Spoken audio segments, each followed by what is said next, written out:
Me never know say I saw life rough. Sit down in a foreign and work, it make me feel like a cruff. Never know say I saw life hard.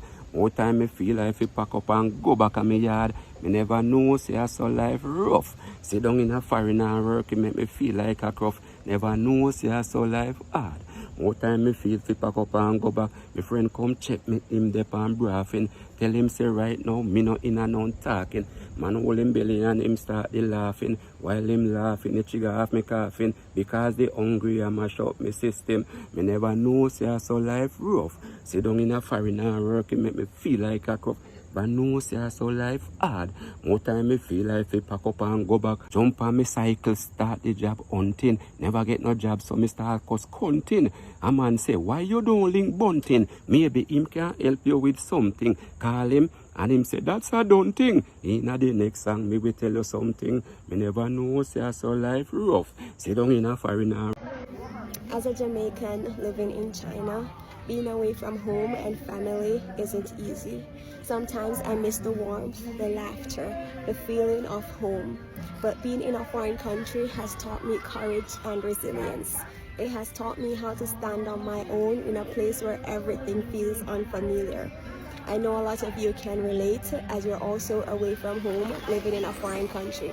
I just want to say that sometimes growth and self-discovery requires distance, and every step of the journey is shaping us into the person that we're truly meant to be. So enjoy the journey, enjoy the adventure, and stay strong. Peace out. Hello everyone, once again welcome back to my YouTube channel. I'm your host Larry Kagira and Kavas, but in today's video we're going to talk about something really serious. The UK dream, the American dream, the Canadian dream.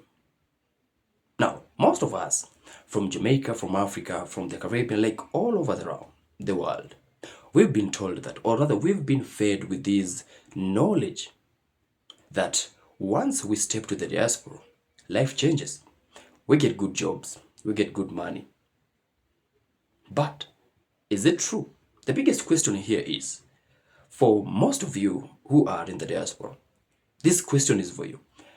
Is the American dream, the UK dream, the Canadian dream real, or are we just being sold, or rather being fed an illusion? So once again, ladies and gentlemen, welcome back to my YouTube channel. I'm your host, Larry Kagira and Kavas. Now, I would love for you to watch this video up to the end, and then thereafter, I'll be back with a few comments. But remember, if you're coming across my channel for the first time, don't forget to like, subscribe, and also comment. So let's watch this video up to the end, and then I'll be back with a few comments. Life in the UK is no joke, like no joke, especially if you're not from here, you weren't born here. It's no joke. There are things that shook me, like, yeah, when I came to the UK. For backstory, I moved to the UK with my family about a year ago, over a year ago, last year March, the latter part of March 2024, right? We're in 2025, so a little bit over a year. And so I'm from the Caribbean, specifically the sun-soaked island of Jamaica. So if you're watching and you're from Jamaica, you just drop a Jamaica flag in the comments below. Big up to my Jamaican brothers and sisters. Wagwan. Yeah? So yes, that's where I'm from, and we migrated to the UK over a year ago. There has been things that have been a culture shock for me, like shockingly. But I'm gonna share 5 with you today. Number 1, the weather. To be honest with you, this was like a reversal shock, because in my mind I'm like an extremist sometimes. So I was preparing for like freezing cold, finger drop off kind of weather kind of thing, and that was not the case. Mind you, I came in the spring where the weather wasn't too bad. I was preparing to get into the summer, so that wasn't too bad, and that was a good time. Well, so I was told, and so I've experienced that it's a good time to come where you can get to transition into the colder time and preparing for winter. So that was great, but it was cold. Coming from Jamaica, passing through airports and sweating, and then coming here and freezing, obviously there is going to be a shift, and I am going to feel the cold and the drop in the temperature, but it wasn't as severe as I thought it would have been. So that was surprising for me. The weather was surprisingly not as severe as I thought it was gonna be. Yeah, so I was over prepared. Like in warmer time, I didn't have any clothes to wear because everything was warm. In my mind, it's just ice. In my mind, it's just ice, cool ice. But that wasn't the case. So that was just a welcoming surprise. So I could get to transition into the weather, so I could prepare myself for the colder time. Number 2, not so favorable, the housing. Now, I'm used to my big backyard, side yard, front yard, all these things. Especially if you grow up a country, you used to your backyard and your little tree, your mango tree, your orange tree over there. So even though the recent communities that they are building, you don't have no backyard. I don't want to call any name. You don't have much space, because them are cut up the house beside each other to get extra space to build house. But you still get a little piece of land one on the back and a little piece one on the side. Here, so it's like a building block right on top of each other. It's just pure apartment. So you come in, you go up to your floor, or you go in your apartment. So if you want to plant one little tree, you have to go get one pot, plant it and put it in your kitchen. So it's just pure apartment. Mind you, obviously, this is not for everywhere and everyone, because it depends on where you are. It depends on what you have. It's not for everybody, but I'm just speaking generally based on what I've seen since I have came here. The housing system is way different from what I'm used to. It's apartment. It's mostly apartment, and you're just going and you shut your door. And the apartment, the rooms are very small. The rooms are smaller than I was gonna say the rooms are small like out of Jacaranda, but I said I wasn't gonna call the name. Anyway, if you know Jacaranda, stop. The rooms are very small. They're smaller than what I'm used to. So when we were searching for places to rent, and that's another story. When I was placing for houses to rent, let me know if you want to hear it. When I was searching for houses to rent, and you see 2-bedroom, this, that. When you look, it's on like a box. So I said, so what go in this? Just some bed. Just your bed. Your bed and one chair. But yeah.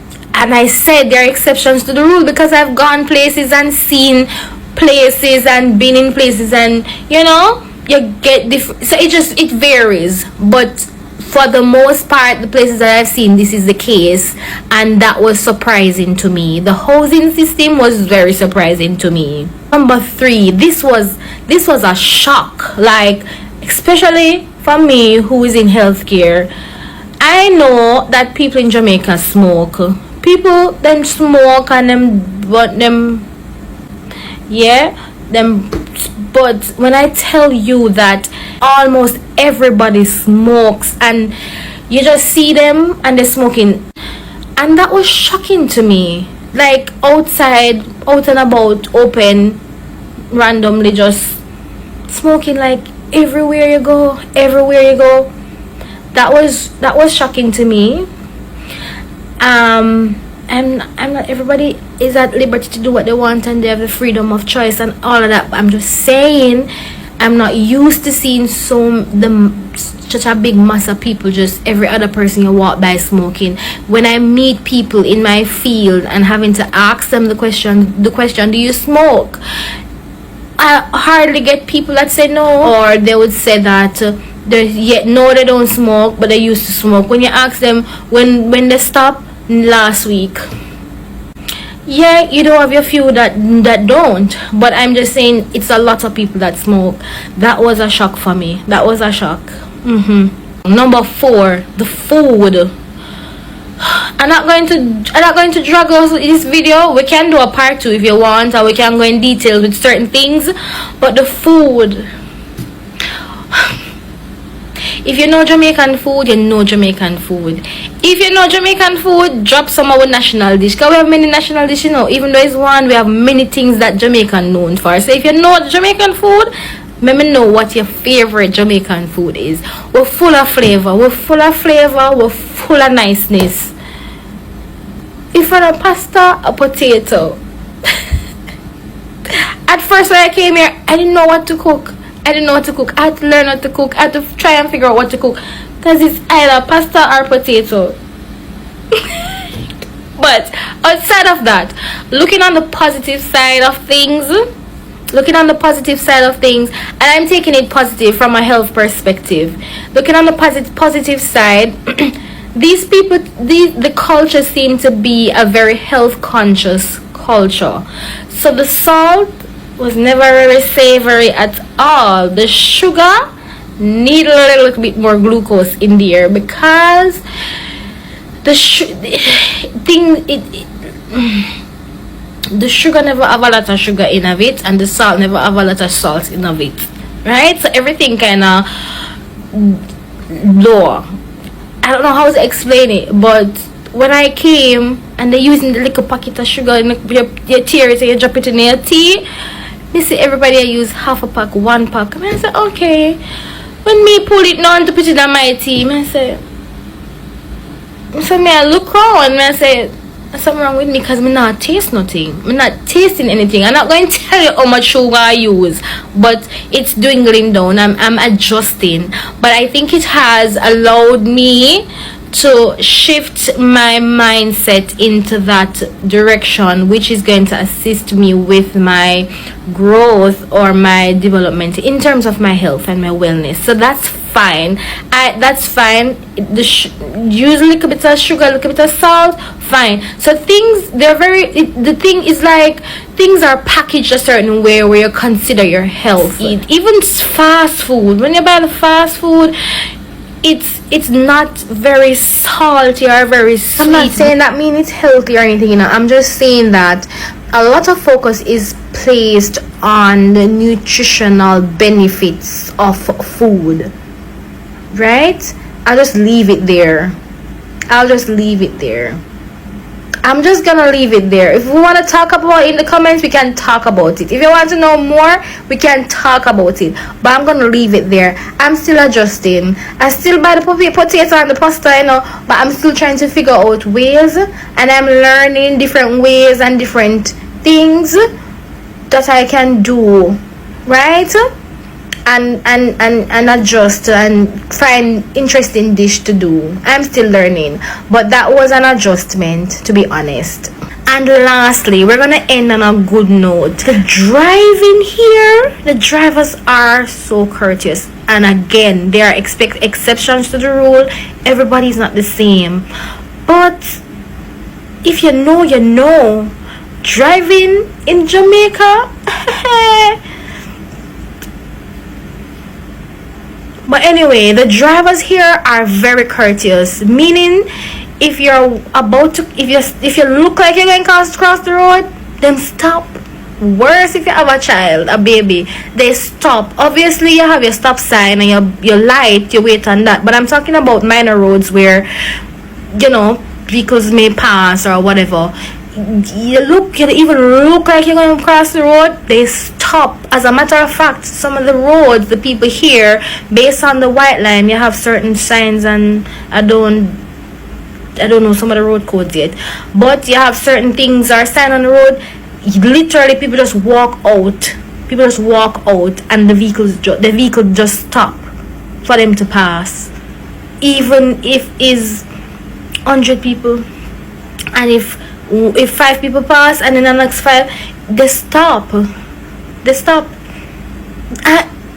That was new for me. The driving here, they're very courteous in their when they drive, and people don't speed, my love. People don't bother with the speeding, because you got to pay. It's not, you best believe you're going to get that in the mail, because them have them thing, they pick it up they pick up the driving, the something speed meter, something they pick it up, and you get the bill. You're getting the bill, and you know them people have them things set up and sort out and properly together, so people about the fast driving. Yeah, so you know nobody overtake and rush and people. mind you, as I said, there are exceptions to the rule, but the driving here is one that I am it's like a breath of fresh air. If you drive a Kingston, so drive a Kingston. If you're a Kingston driver, if you have to commute through Kingston, around to Kingston, from Kingston, especially in peak hours, you know what I'm talking. You know what I'm talking about. I was pleasantly surprised about the driving here and how courteous the people are when they are driving and they are considering the pedestrians on the road. Guys, I have so much that I could say. But I don't want to say too much. So if you're interested in a part 2, let me know in the comments below. And I want to know if you are, first of all, if you are from any Caribbean country, drop it below. Drop your flag below. Not even Caribbean, because you have, oh no, we're gonna leave that for our next time. That's shocking. Anyway, we're gonna leave that for another time. But if you have migrated from another country to the UK, drop your flag below. And if you can relate to any of the points that I have said, let me know. And let me know what was one of your what is the most shocking thing for you moving to the UK from your country. I am so intrigued and I'm so interested to know. So let me know in the comments below and we'll talk more. Okay, we'll talk more about this. Bye bye. When I tell people that I want to move back to Jamaica, the first thing that comes to their mind is, what about the crime? So let me tell you about my experience. I appreciate that my Jamaica is not everybody's Jamaica, but I can only tell you how I feel. And having lived in the UK for 9 years, let me just say this: I have experienced more direct consequences of crime in London than I have ever experienced in my entire life in Kingston, Jamaica. So when I get to England, my car gets broken into in front of my house, and babes, we lived in what they would call an uptown area, and it got broken into, but so sophisticatedly that they don't actually break any windows. It's all done electronically. So you get into the car, you're missing things, and you're almost thinking like, am I going crazy? Because there are no other signs, like physical signs, that the car has been broken into. And then you realize actually your little money that you're hiding into the like flap of the mirror is gone. Anything that you had in the glove compartment is gone. And then you're like, oh damn, someone has actually robbed me. The other time, just after COVID, my car was parked directly in front of my house and the whole thing was gone. I called my sister, I said, you saw my car outside, right? She goes, of course I did. The car was not there. When I called the police and told them that my car has been stolen, they asked me if I had any video footage or any photos, and I explained no. They said, well, it was a Range Rover, and Range Rovers are being stolen all the time, so they won't bother looking into the case. I needed to contact my insurance company. I'm like, the whole car is gone and nobody's going to look into it? And then at my restaurant, I had a restaurant in Clapham, again, not the hood. I had a restaurant in Clapham, and a man threw a brick through the glass door, then climbed in to the restaurant through the door and basically stole alcohol and the till and whatever, so robbed me. Then when I looked into putting shutters on the window, because it was like floor to ceiling windows, I was told that it is a conservation area, so the council will not give me planning permission to put a shutter on the front of my restaurant. So I can't protect myself from being robbed again, but at the same time nobody is doing anything to protect me from being robbed, and I'm trying to run a business. In Brixton, I used to have a restaurant, I had it there for 9 years. Post-COVID, the rates of like crackheads and just vandalism just started to go through the roof. And before COVID, there was a little bit of code of conduct, right? Like you had 5 regular crackheads, they'd come and check me at 1 o'clock in the morning, I'd give you a little food, but you would never come into the business whilst we were open, whilst we had paying customers. It was just understood that there was like some sort of respect. Post-COVID, the new crackheads, babes, they never respect anything. They would come into the restaurant whilst I'm open, you're sipping on a 14-pound cocktail, and literally somebody is stealing your bag in that moment. And I'm like, this is getting madness. Again in Brixton, which is supposedly gentrified, someone gets stabbed at 3:30 in the afternoon. I'm like, you're not even waiting for nighttime? And for me, this was a bit weird. I opened a bar on Cold Harbour Lane. The day I was opening the bar, the roads were blocked off by police because there had been a fatal stabbing. So my point is that I have not ever had to have those concerns living here in Kingston, Jamaica. No, I am not saying that there is not an issue of crime. What I'm saying is that most times in the uptown areas, it is targeted crime. It is not being in the wrong place at the wrong time. Today I was walking downtown and many people are like, oh no, you can't go downtown. I was going downtown, I was taking pictures, I was taking videos, it was fine. Somebody told me that the rate of crime against tourists or expats is something like 0.001%, something like that. 0.01, 0.001, you get the gist. It is very little. So when you guys are telling me about crime, there is nowhere that I'm going in Jamaica that I ever feel like my car is actually going to get stolen. And the other thing is that I genuinely believe that if something happened to me in Jamaica, there would be some repercussions. Whereas in London, I felt like it was so much about being in the wrong place at the wrong time, because you have like £1 million houses here and then you have like a volatile estate there, which was very strange to me. And I just, maybe again, because I feel like a foreigner in London, it just never felt comfortable. I've seen somebody on the train and this man was being super aggressive to him. The guy wasn't even responding and the man smashed his head into the glass and his head just started bleeding and nobody flinched. Nobody said anything. I have confidence that if something happened to me here in Kingston, that somebody, somewhere would take up after me. And these are just the things that I just wanted to share. Now, please remember, I am not saying that there is not a crime issue. I am not saying that there aren't things that we need to deal with as a country. What I am saying to you is that this idea that in Kingston we're like dodging gunshots all the time, or we're walking around fearing for our lives, clutching our handbags, is just simply not true. And that is my lived reality. I appreciate you guys might have a different story. So no, when I think about moving back to Jamaica, crime is not anywhere near on my radar as a concern. Good morning. Mr. Cities, calling all my Jamaicans and foreigners. Listen to me. It's not easier foreign. Member needs tell you this, yeah? It's not easy. You see, if you're not Jamaica with the beautiful sunshine and river and natural fruits and all these things, wanna stay there and try and make something on yourself. Yes, come here and visit. Me not stop nobody from come out foreign, but listen to me, it's not this cold place. You see, if you're not work, dog near me a supper. Nobody know if you help you. Listen to me. And even with job, when we have a job, you see, when you work, you go straight back on bills. You understand me? So you see, when you no call and we can't send a little thing, it's not that we don't want to send it. We have bills to pay. My bills from council tax to rental, light to gas to what. Me say we can't stop with the bills there. And on top of them, tax up and tax on the paycheck. Listen to me, we hardly have anything to squeeze. You see them when they want to see a party up and party up. Don't get me wrong, they miss a party up, you probably just release the stress after them pay them bills and everything. Trust me, because the money is not there. And where's the cost of living coming, yo? It's not easy. Even with education, you get a job, it's not easy, and it's not that easy if you get a job either. Because you go see interview upon interview. If the people don't like you, you not get the work. You not get the work. Member needs to tell you that. You hear that? So if you're in the Caribbean, which part in the day with nice sunshine, whatever, yes, it might be a little boathouse, whatever, but me miss me little boathouse. When me can go a river, get up and cook some food out the door. Yes, so you not have no food, you not eat. No money for buy food, you can't eat. You can't go trust nothing at the people them shop. The foreign land not easy. Member needs telling you this. You hear that? Trust me. Me always dream for just work and go back, because obviously my mother sent for me. You understand me? Because she had to seek a better life. Education, me do my flight attendant, everything. But me get sick. You understand me? After that I be a backline. Yo, remember me tell you. Luckily me have my girl with brain. You understand me? I say, trust me, that place is not easy. You know, this cold land, foreign land is not easy, my people. Remember me telling you that. Me see my father back home and me tell him, me just make sure him okay.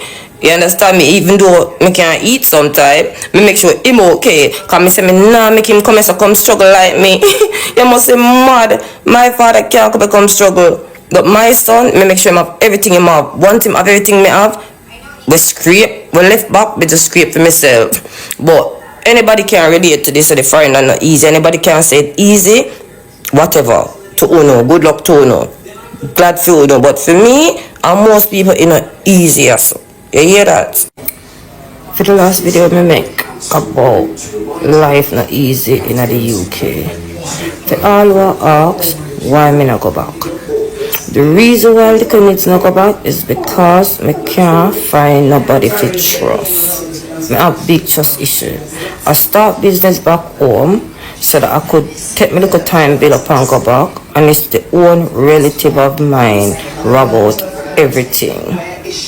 Everything in take when me work hard and save and put little. They say one cocoa, full basket, me do that try vend me business, them rob it out. Okay, that's why me not go back. When I ask why me not go back, that's the reason. Because Jamaica is beautiful. It's just the trust. And me can't save. As me said before, me can't save. As me work now, the money gone back on bills. Bills. The ones in Jamaica is saying, yeah, UK is better than Jamaica. No, I'm not saying Jamaica is not hard, you know. Me not saying not hard in Jamaica. But me I say it's not easy in the UK. You can't get no free water for bed. You have thing called council tax. Bills upon bills as you work. The money go back upon bills. That's what me I say. Me not saying Jamaica is easy. Me I say the UK is not easier. It's not old time UK, this 1960, 1980. It's not even the old time UK when me just come here. After the COVID, things get really hard. Everything gone up, sky high. I mean sky high, everything up. So that's the reason why I'm not going back home. And nothing isn't easier in the UK. Me tell you. But come on soon if you yourself. Them say who feels it knows it. You understand me? That's where I talk from. When I say within the Jamaican diaspora, those of us that live in the United Kingdom really do have it worse. You know, just check the travel time and the time difference for one. 10 hours in the air in one tube above the Atlantic Ocean before you touch down. And when you touch down, you're transported 6 hours back in time. So you leave yesterday, arrive tomorrow, but you're really still in today. But if you're in a New York, you know, if you're part of the New York diaspora, if you're part of the Miami diaspora, if you're part of the Toronto diaspora, I want 3 hours in upon the plane, you know, I want 45 minutes in upon the plane, and there's absolutely no time difference. And if there's a time difference, it must be about 1 hour or so. And we have what? 3 plane a week, you know, a week leaves London to come to Kingston. You hear me say 3 a week, not 3 a day.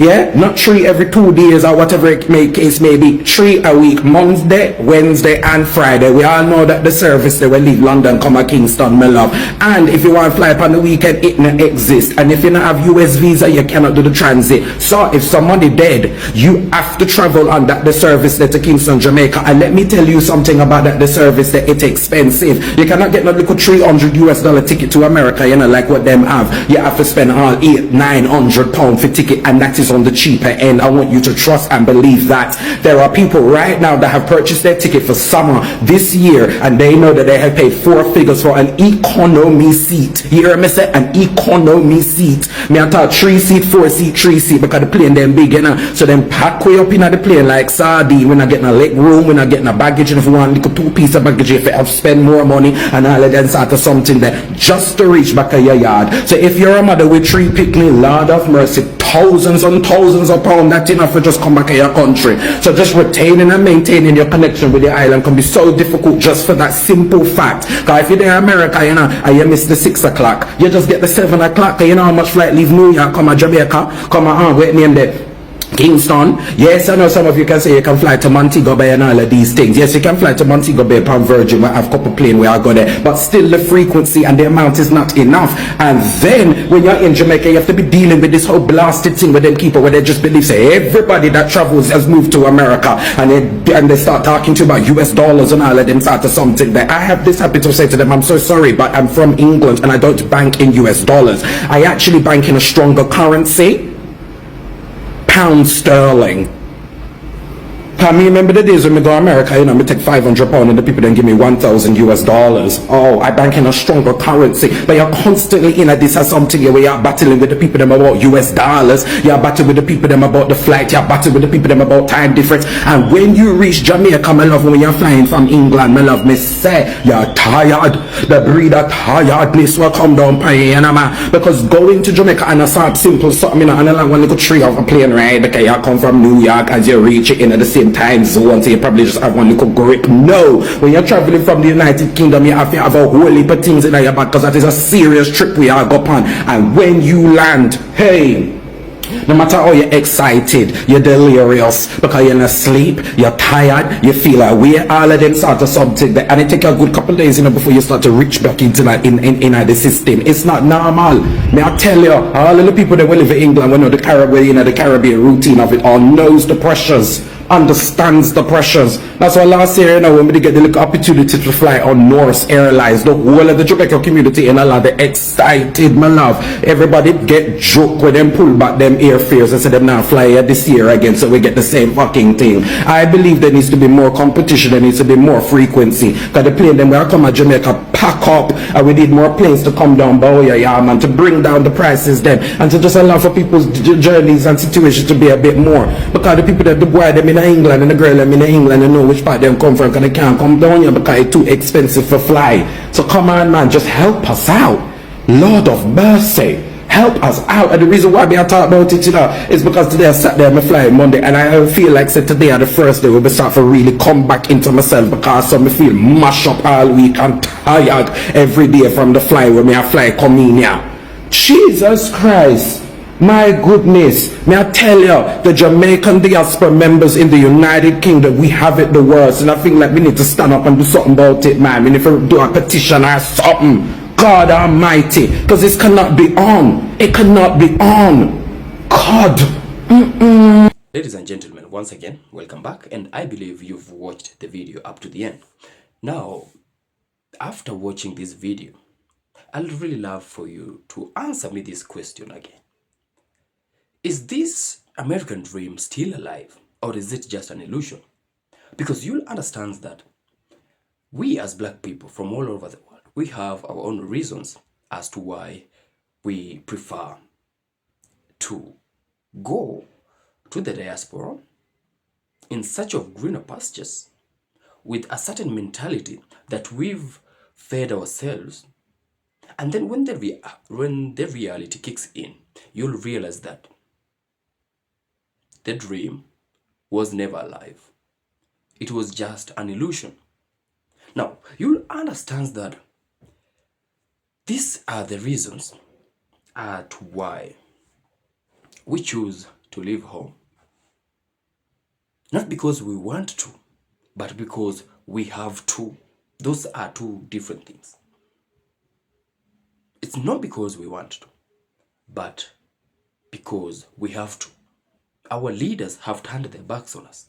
They are the same people oppressing us. These leaders we voted into power, they are the one stealing from us. They are the one robbing us. So how are we supposed to feel safe in our own countries when our leaders only care about their pockets? They don't care about us. You'll understand that due to lack of good jobs, low wages, poor infrastructure, and limited opportunities, without forgetting corruption. These have been and are still the main cause as to why we as black people, we as Jamaicans, we as people from the Caribbean, we choose to leave home for the diaspora. And as you've seen in the videos, it doesn't always work out for everyone. It doesn't work out for everyone. Now, one thing about why most of us choose to go to the diaspora, it's because of the reality abroad. Like I said, we have that mentality of once we get to America, once we get to China, once we get to UK, once we get to Germany, life immediately changes. We get good jobs, we start having good life, and we get good money. It's all a lie. It's all a lie.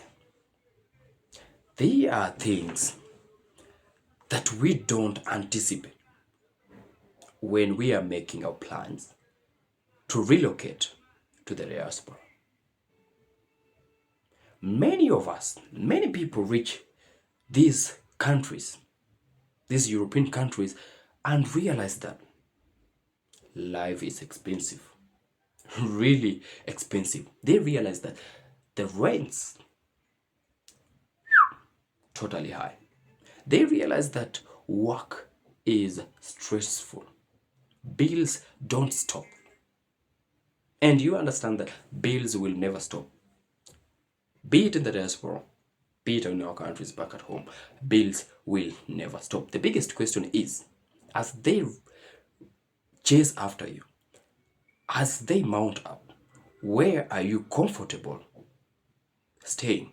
Is it at your home country or is it in a foreign country? Some people are working 2 to 3 jobs a day.